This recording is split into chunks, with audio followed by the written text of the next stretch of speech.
جماعت کے ساتھ نماز پڑھنے کی اہمیت۔ حدیث پاک میں آیا ہے، اللہ کے نبی صلی اللہ تعالی علیہ وسلم نے ارشاد فرمایا، صلاۃ الجماعت افضل من صلاۃ الفذ ب27 درجہ، یعنی جماعت کے ساتھ نماز پڑھنا تنہا نماز پڑھنے سے 27 درجہ افضل ہے۔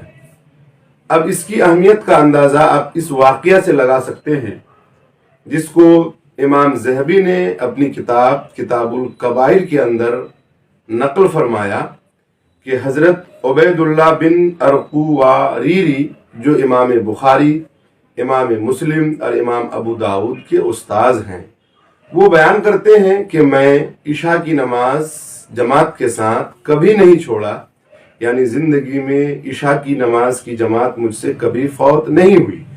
اتفاق سے ایک دن میرے گھر ایک مہمان آیا جس کی ضیافت میں عشاء کی جماعت چھوڑ دیا، مجھے احساس تک نہیں ہوا، وقت نکل گیا اور جماعت میری چھوٹ گئی۔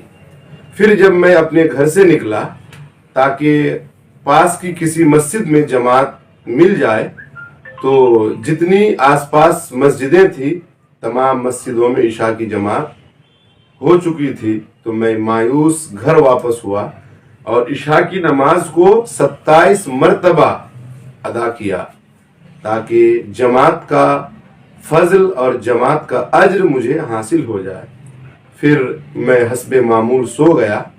میں نے خواب میں دیکھا کہ اسب سواروں کی ایک جماعت ہے، گھوڑ سواروں کی ایک جماعت ہے اور مقابلہ آرائی ہو رہی ہے۔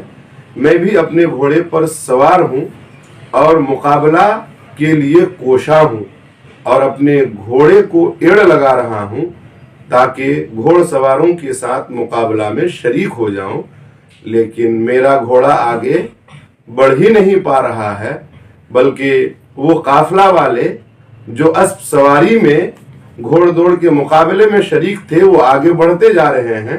میں اپنے گھوڑے کو بار بار ایڑ لگا رہا ہوں تاکہ ان سے قریب ہو جاؤں، ان کے ساتھ ہو جاؤں، لیکن گھوڑا بڑھ ہی نہیں پاتا۔ اتنے میں اسب سواروں میں سے ایک گھوڑ سوار نے مجھ سے کہا کہ تم اپنے گھوڑے کو کیوں پریشان کر رہے ہو؟ میں نے کہا تاکہ تم لوگوں کے ساتھ مقابلہ میں شریک ہو جاؤں۔ کہا کہ نہیں، تم اگر زندگی بھر اپنے گھوڑے کو ایڑ لگاتے رہو گے پھر بھی ہمارا ساتھ تمہارا گھوڑا پکڑ نہیں سکتا ہے۔ کہا وجہ کیا ہے؟ کہا وجہ یہ ہے کہ آج ہم لوگوں نے عشاء کی نماز جماعت کے ساتھ پڑھی ہے اور آپ نے عشاء کی نماز تنہا ادا کی ہے۔ آپ اگر زندگی بھر عشاء کی نماز پڑھتے رہیں گے تنہائی میں پھر بھی ہمارا مقابلہ نہیں کر سکتے ہیں۔ اس واقعہ سے پتہ چلتا ہے کہ انسان جماعت کی پابندی کرے ورنہ بہت سارے اجر و فضل سے وہ محروم ہو جاتا ہے۔ اللہ تعالی ہم سب کو نماز با جماعت کی پابندی کی توفیق عطا فرمائے۔